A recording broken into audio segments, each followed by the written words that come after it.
যাই হোক, আমাদের সনি ভাই বিশিষ্ট বিজনেসম্যান, ঠিক আছে। আর আমার গুরু আছে একটা মানিক চোর, না আমার বন্ধু। যাই হোক, লাইভে যদি এরকম গরু চোর কয় কোনো সমস্যা না লাইভে না।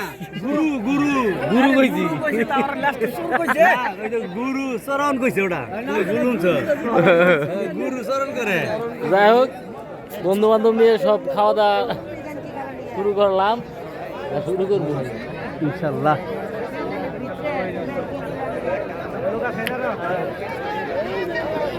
রমজান পানি বোতল কয়টা বাড়াই দিও? এটা 20 নাম্বার আছে টেবিলের নাম্বার আছে তো নাম্বার মানে নাম্বার দিছে ধর, ধর। এই যে 20 নাম্বার টেবিল 20 নাম্বার একটু ধর, আমি একটু কথা কই। ওই ক্যামেরা রাখলি বাল ও রেডু উড়ে খারে যাও।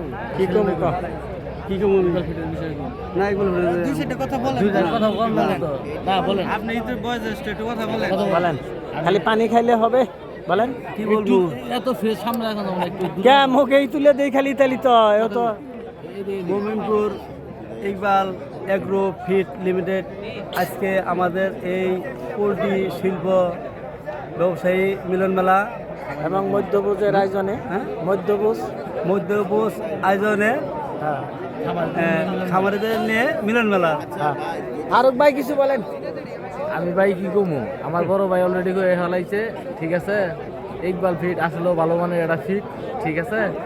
এই ফিট আমরা খাওয়াই যাচ্ছি মুরগিরে, লাভবান ভালো একটা লাভজনক। কিন্তু বর্তমানে যে ডিমের বাজার ভাই আর সর্বনাশ, এই 3-4টা মাস ধরে ভাই খালি আমার মানে লজ আর লজ প্রতি মাসে। এখন দেখা যাইতেছে যে একটা পার্বতী মুরগির পিছনে খরচ আসে 8 থেকে 9 টাকা।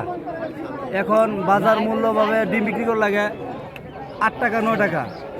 তো এখন দেখা যাইতেছে খামার প্রতি খুবই লস। এভাবে যদি ডিমের বাজার আপ ডাউন হয় তাহলে খামারি শিল্প এরা ধ্বংসের পথে চলে যাবে। কথা বলছি জি।